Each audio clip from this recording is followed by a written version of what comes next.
टमाटर की सब्जी। सुनीता कुछ सामान पहुंचाने अपने काका की छोटी बेटी के ससुराल आई थी। अरे विमला, ये गोभी मटर की सब्जी में इतने सारे टमाटर मिलाएगी तू? हाँ, दिमाग तो ठीक है ना तेरा? इतना सारा टमाटर, पागल हो गई है क्या? अरे तू नहीं जानती, ये टमाटर जब इस गोभी मटर में पड़ेंगे ना तो इसके स्वाद को 10 गुना बढ़ा देंगे। और ये वाला तरीका मैंने अभी नया नया ही सीखा है। हाँ। लेकिन इतना सारा टमाटर? अरे हाँ पापा, एक बार मेरी ये सब्जी बन जाने दे, तब तू भी देखना मेरी तारीफ करते थकेगी नहीं तू। अच्छा, ऐसी बात है तो ठीक है भाई, फिर हम भी ट्राई कर लेते हैं तुम्हारी ये टमाटर वाली सब्जी। हाँ हाँ। विमला अपनी थोड़ी सी सब्जी में ढेर सारे टमाटर का इस्तेमाल करती है और सब्जी बनाकर तैयार कर लेती है। ले सुनीता, चक, बन गई मेरी टमाटर वाली सब्जी। खुशबू तो काफ़ी अच्छी आ रही है विमला। चिंता मत कर, स्वाद भी बहुत अच्छा होगा। सुनीता सब्जी चखती है। अरे विमला, वाकई में सब्जी तो बहुत टेस्टी बनी है यार। देखा, मैं तुझसे बोल रही थी ना, टमाटर की ये वाली सब्जी बहुत टेस्टी लगती है। लेकिन तू है कि मेरी बात ही नहीं मान रही थी और बस सवाल पर सवाल करे जा रही थी। तेरे सवालों से ना मेरा सर दुख गया था। अरे सॉरी पापा। सॉरी क्यों? तुझे पता है ना मेरी मजाक करने की आदत है। दोनों बहनें बातचीत करती रहती है। वहीं करीब 3 घंटे बाद सुनीता विमला के घर से चली जाती है। तभी रास्ते में, जब विमला टमाटर से इतनी अच्छी सब्जी बना सकती है तो मैं क्यों नहीं बना सकती? मैं भी ट्राई करती हूँ। अरे भैया, 5 किलो टमाटर देना तो। बहन जी, अभी दे दो। सब्जी वाले भैया सुनीता को 5 किलो टमाटर दे देते हैं। टमाटर लेकर सुनीता घर पहुंचती है। इतना सारा टमाटर लेकर क्यों आ गई? मोहल्ले वालों को इससे मारने के लिए। क्या? अरे मम्मी जी, टमाटर लेकर आई हूं तो जाहिर सी बात है कि सब्जी बनाने के लिए लेकर आई होंगी। इसमें पूछने वाली कौन सी बात है? अरे अगर पूछ लिया तो क्या हुआ? पहाड़ गिर गया क्या तेरे ऊपर? हाँ, और नहीं तो क्या। जब देखो उल्टा जवाब देती रहती है। तमीज़ नाम की एक चीज़ नहीं है। अरे तो आप कौन सा सीधा जवाब देती हैं मुझे कभी?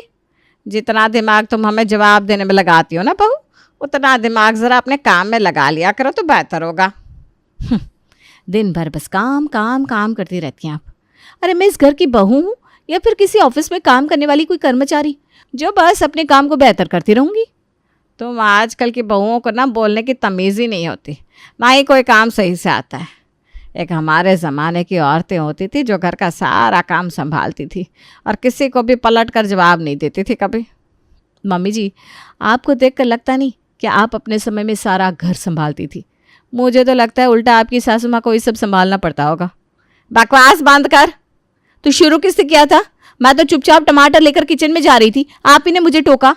आप हमेशा ऐसा करती है क्योंकि आपको देखना होता है ना मैं क्या लेकर आई हूँ। हाँ तो देखूंगी ही ना।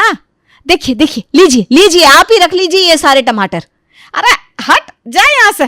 तुम दोनों सास बहू कितना लड़ती हो, तब से सुन रहा हूँ। एक दूसरे को अनाप शनाप बके जा रही हो तुम दोनों। मैं सोच रहा हूँ दोनों में से कोई तो चुप हो जाएगा, लेकिन नहीं, तुम दोनों में से कोई भी चुप होने का नाम नहीं ले रहा। मैं इसकी सास हूँ कि ये मेरी सास है? चुप ऐसे रहना चाहिए ना।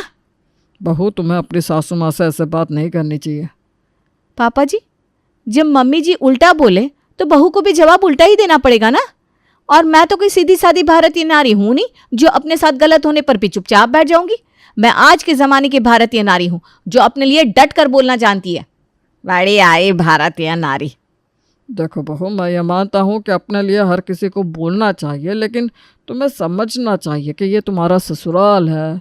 ससुराल में खट्टा मीठा तो चलता रहता है। पापा जी, लेकिन यहाँ मीठा तो कुछ है ही नहीं, सब खट्टा ही खट्टा है। तमीज से बात कर, वरना अभी के अभी तेरे मायके भेज दूंगी। अरे हाँ हाँ, भेज कर दिखाइए मुझे। प्रतिमा, तुम भी चुप हो जाओ अब। वो छोटी है लेकिन तुम तो बड़ी हो। हाँ हाँ, आप ना बस मुझे ही चुप कराने में लग गए। यही दिन देखना रह गया था। ज्यादा बोलेंगी तो यही होगा ना। अगले दिन, चलो आज संडे है, सभी लोगों को टमाटर वाली गोभी मटर की सब्जी बनाकर खिलाती हूँ।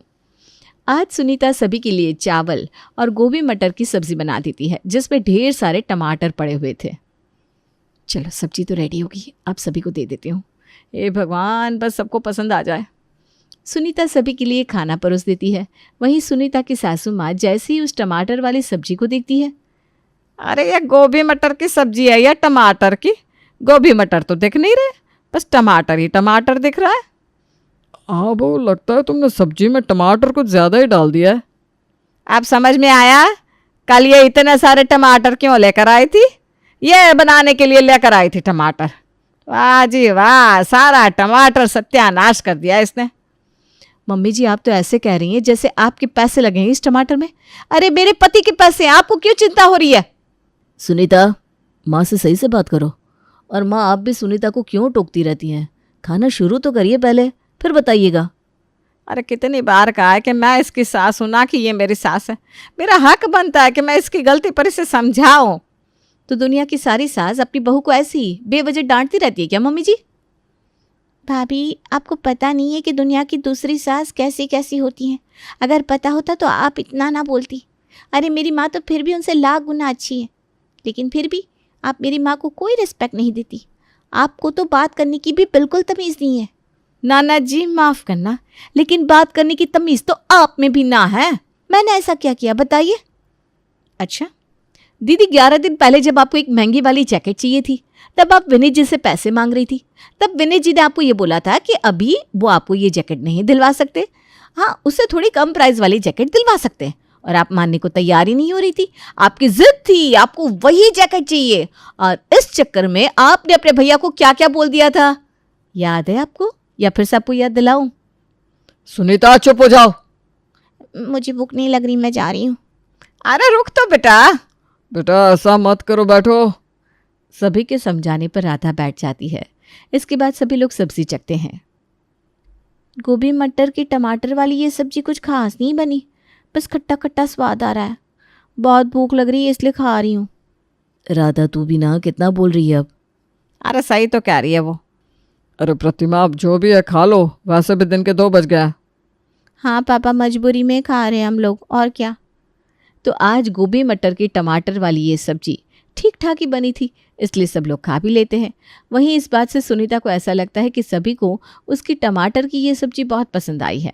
अब वो हर सब्जी में टमाटर का पेस्ट मिलाने लगी थी। कभी कभी वो सब्जी में टमाटर की प्योरी बनाकर डालती थी, कभी टमाटर लहसुन प्याज को एक साथ मिक्स करके उसका पेस्ट बनाकर डालती। ये लीजिए विनीत जी आपका टिफ़िन, देवर जी ये लीजिए आपका टिफ़िन। आज मैंने बनाई है मटर पनीर और पूरी। अच्छा अच्छा। दोनों भाई अपना टिफ़िन लेकर ऑफिस निकल जाते हैं। अरे देखो तो सही, पनीर की सब्जी में कितना टमाटर मिला हुआ है और सब्जी कितनी लाल लाल दिख रही है। वही तो माँ, हम तो भाभी से परेशान हो गए। इतनी तेज़ भाभी मिली है कि पूछो मत। तभी सुनीता आती है। आप दोनों माँ बेटी घुसुर पुसुर बंद करिए और जल्दी से नाश्ता कर लीजिए। और ननद जी, आधे घंटे में आपका कॉलेज का टाइम हो जाएगा ना, चलिए जल्दी नाश्ता कर लीजिए। भाभी, आपको मेरे कॉलेज की चिंता करने की ज़रूरत नहीं है। और प्लीज़ ये हर सब्जी में इतना सारा टमाटर मिलाना बंद करिए ना। देखो दीदी, आप तो बायोलॉजी के स्टूडेंट हैं, आपको पता होना चाहिए कि टमाटर से हमें कितने फ़ायदे होते हैं, क्योंकि इसमें विटामिन्स, मिनरल्स और एंटीऑक्सीडेंट्स का अच्छा मिश्रण जो होता है। मुझे सब पता है, आप मेरी टीचर बनने की कोशिश मत करिए। थोड़ी देर बाद राधा अपने कॉलेज के लिए निकल जाती है। क्या हुआ प्रतिमा? अरे वही, सर में दर्द हो रहा है। अच्छा, तो इसलिए आज तुम चुप चुप हो? क्या मतलब है आपका? अब कुछ नहीं। तभी किचन से मिक्सर चलने की आवाज़ आती है। लो, महारानी ने अभी अभी हमें टमाटर वाली मटर पनीर खिलाई है, अब फिर से और टमाटर पीसने में लग गई। कहीं ये हम सबको टमाटर खिला खिला कर मार न डाले। वहीं दूसरी ओर किचन में सुनीता ढेर सारे टमाटर का पेस्ट बना रही थी। चलो 3 दिन के लिए छुट्टी। अब ये मेरा टमाटर पेस्ट 3 दिन तक तो चल ही जाएगा। ये काम तो हो गया। हाँ, अब खाना बनाने की तैयारी कर लो। सुनीता ने डिसाइड किया था कि वो आज टमाटर और शिमला मिर्ची की चटपटी सब्ज़ी बनाएगी, इसलिए वो टमाटर और शिमला मिर्ची की सब्ज़ी बनाने की तैयारियां करने लगती है। अरे विनीत के पापा, मैं तो इस टमाटर की खुशबू से परेशान हो गई हूँ। कोई बात नहीं प्रतिमा, थोड़ा बहू की नई डिश भी खा लेते हैं, उसका मन भी बहल जाएगा। अभी बहू को हर सब्जी में टमाटर डालकर खाने का शौक़ चढ़ा है। तुम चिंता मत करो, उसका ये शौक़ जल्दी ही उतर जाएगा। आप ना हमेशा उसका पक्ष मत लिया करिए। हाँ, मुझे बहुत गुस्सा आता है। कितनी तेज़ औरत है वो, पूछो मत। देखो प्रतिमा, वो तेज़ है ये तो मैं भी मानता हूँ, इसीलिए मैं उसे बीच बीच में समझाता रहता हूँ। अभी उसकी उम्र कम है, वो धीरे धीरे सब समझ जाएगी। इसे यहाँ कुछ और साल बिताने दो। मैंने सुना है कि सुनीता घर की लाडली बेटी है, इसलिए उसका स्वभाव थोड़ा ऐसा है। हाँ हाँ, महारानी है क्या कहीं की? देखो प्रतिमा, 5 महीने पहले तुम्हारी बगल वाली शांति देवी से लड़ाई हुई थी, याद है कि नहीं? तब तुम्हारी बहू ने ही तुम्हारा साथ दिया था। शांति देवी को कैसा मुंह तोड़ जवाब दिया था बहू ने कि उसका मुंह बंद हो गया था। हाँ, पर इसमें कौन सी बड़ी बात हो गई? हे भगवान। अगले दिन, सुनीता आज तुमने मेरे टिफ़िन में क्या पैक किया है? आज मैंने आपके लिए सिंपल सी तुरई की सब्जी और रोटी रखी है और साथ में सलाद वगैरह भी रख दिया है। और तुमने उसमें ढेर सारे टमाटर भी मिलाए होंगे। अरे नहीं नहीं, अच्छा, ऐसे कैसे पॉसिबल है? अरे बस ऐसे ही। अच्छा हुआ तुमने आज इसमें टमाटर नहीं मिलाया, क्योंकि आज मैं तुमसे यही बोलने वाला था कि मुझे मेरी सब्जी में बिल्कुल भी टमाटर नहीं चाहिए, क्योंकि मैं तुम्हारे टमाटर की सब्जियां खा खा कर परेशान हो चुका हूँ। इतना परेशान हो चुका हूँ कि अब मुझे टमाटर को देखने का भी मन नहीं होता। अरे लेकिन ये तो गलत बात है ना, आपको तो पता है टमाटर खाने से कितने सारे फायदे होते हैं। अरे सुनीता, कोई भी चीज़ अगर ज़्यादा खा ली जाए ना तो इंसान परेशान हो जाता है। हाँ भाई हाँ, ठीक है, अब आप जाइए, लेट हो रहा है ना आपको। ठीक है, चलता हूँ, बाय। विनीत अपना लंच बॉक्स लेकर ऑफिस पहुंचता है। कुछ घंटों बाद उसका लंच ब्रेक होता है, तब वो अपना टिफ़िन बॉक्स खोलता है। ये क्या, सुनीता ने मुझसे झूठ बोला? इसमें से तो टमाटर की खुशबू बहुत ज़्यादा आ रही है। विनीत बहुत गुस्सा होता है। वहीं जब शाम होती है और विनीत घर पहुंचता है तब, सुनीता, तुमने मुझसे सुबह झूठ क्यों बोला कि तुमने सब्जी में टमाटर नहीं डाला? और अगर सच बोल देती तो आप सब्जी लेकर जाते क्या? अरे लेकिन सुनीता, ये कौन सी बात हुई कि तुम मुझे अपने टमाटर की सब्जियां खिलाने के लिए झूठ बोल रही हो? अरे तो मैंने कौन सा कोई अपराध कर दिया जो आप मुझ पर इतना गुस्सा हो रहे हैं? बस आपको टमाटर वाली सब्जी ही तो खिलाई है। हाँ, वो भी झूठ बोलकर। अब तुम अपने टमाटर की सब्जियों के लिए हमसे झूठ बोलने लग गई हो। अरे तो आपको टमाटर की सब्जियां खिलाकर मैं अच्छा ही तो काम कर रही हूँ, इससे आपकी सेहत बनेगी। आप ना बेवजह मुझ पर गुस्सा मत करिए। वैसे ही सुबह से मेरा मूड खराब है। एक तो दिन भर आपकी माँ बक बक करती रहती है और शाम को आप शुरू हो गए। सुनीता, खामोश हो जाओ, बहुत बदतमीज हो गए हो तुम। हाँ, सब मुझ पर ही चिल्लाओ बस। पराया घर से आई हूँ ना, इसलिए सब मुझे परायापन दिखाते हैं। इस घर में कोई ऐसा नहीं है जो मेरा पक्ष ले, सब मुझे ही सुनाते रहते हैं। ये कहकर सुनीता रोने लगती है। विनीत उस समय तो कुछ नहीं बोलता, लेकिन उसको अपनी पत्नी के लिए बुरा लगता है। अगले दिन जब संडे था, ये टमाटर वाला भरता अच्छा बना है। अपने पति के मुंह से तारीफ सुनकर सुनीता खुश हो गई। 1 पैसे का नहीं बना ये टमाटर का भरता। हाँ। शाम के समय सुनीता अपनी बनाई हुई टमाटर वाली मिक्स सब्जी खाती है। क्या स्वाद आ रहा है, वाह वाह सुनीता, तू तो मास्टर शेफ है यार। इसे ही कहते हैं मियाँ मिट्ठू बनना। इतना ज़्यादा टमाटर डाला है कि गंध यहाँ तक आ रही है। वही तो, अब ये कुछ ज़्यादा ही हो रहा है। वहीं पहले तो सुनीता टमाटर का घोल करीब 3-4 दिन के लिए बनाकर रखती थी, लेकिन अब सुनीता टमाटर का घोल करीब 7-8 दिन के लिए बनाकर रखने लगी थी, ताकि उसे बार बार टमाटर का पेस्ट ना बनाना पड़े। ऐसे ही दिन गुजरते रहते हैं। तभी एक दिन जब सुनीता की सासू माँ किचन में अचानक से आती है। अरे बहू रुक जरा, ये क्या कर रही है तू? इस टमाटर के घोल की सब्जी बनाने जा रही है? अरे इसमें से तो कितनी दुर्गंध आ रही है। अरे माँ जी, कहाँ स्मेल आ रही है? पागल हो गई है क्या तू? अपने आलसीपन के कारण हम सबको बीमार करना चाहती है। छोड़िए, टमाटर का घोल दे मुझे। अरे माँ जी। प्रतिमा देवी अपनी बहू के हाथ से टमाटर की पेस्ट वाली कटोरी छीन लेती है। शाम के टाइम अचानक से सुनीता की ननद को उल्टी होने लगती है। जब उसे डॉक्टर के पास ले जाया जाता है तो पता चलता है कि उसे फूड पॉइजनिंग हो गई है। सभी इस बात से नाराज़ हो जाते हैं और उस दिन सुनीता को खूब सुनाते हैं। वहीं उसके कुछ दिन बाद, अरे अनुराधा, तू यहाँ? हाँ दीदी, मैं आपको सरप्राइज़ देना चाहती थी। अच्छा, ये तो बहुत अच्छा सरप्राइज़ है मेरे लिए। आजा आजा, अंदर आ। हाँ दीदी। अंदर आकर अनुराधा अपनी दीदी के ससुराल वालों से मुलाकात करती है। इसके करीब 1.5 घंटे बाद, दीदी मैं आपको अपने घर ले जाने आई हूँ, आप कुछ दिन के लिए चलो ना मेरे घर। अच्छा ठीक है, मैं शाम को घर वालों से पूछ लेती हूँ। अनुराधा अपनी बहन के घर करीब 10-11 दिन रहती है और उसके बाद अपनी बहन को लेकर अपने घर वापस लौट आती है। अरे बहू, आज गाजर का सूप थोड़ा बना देना। जी सासू माँ। इसके बाद अनुराधा अपनी सासू माँ के लिए गाजर का सूप और गाजर का हलवा बनाती है। शाम को खाने में मटर, गोभी और गाजर की मिक्स सब्जी बनती है। अनुराधा, लगता है तेरे ससुराल वालों को गाजर कुछ ज़्यादा ही पसंद है। हाँ दीदी। लेकिन सुनीता को अभी ये कहाँ पता था कि ये तो बस शुरुआत थी। बात ये थी कि अनुराधा के ससुराल में लगभग सभी की आंखें कमज़ोर थी और सभी को चश्मा चढ़ा हुआ था, इसीलिए सभी लोग गाजर खाना बेहद पसंद करते थे। वहीं रोज़ रोज़ गाजर खाते खाते अनुराधा को भी गाजर खाने की आदत पड़ गई थी, तो अब इसलिए सुनीता को भी हर रोज़ बस गाजर की ही बनी हुई सब्जियां मिलती थी। हे भगवान, ये मैं कहाँ फंस गई। अब मैं यहाँ कुछ बोलूँ तो भी कैसे बोलूँ, अपनी बहन के ससुराल में जो हूँ।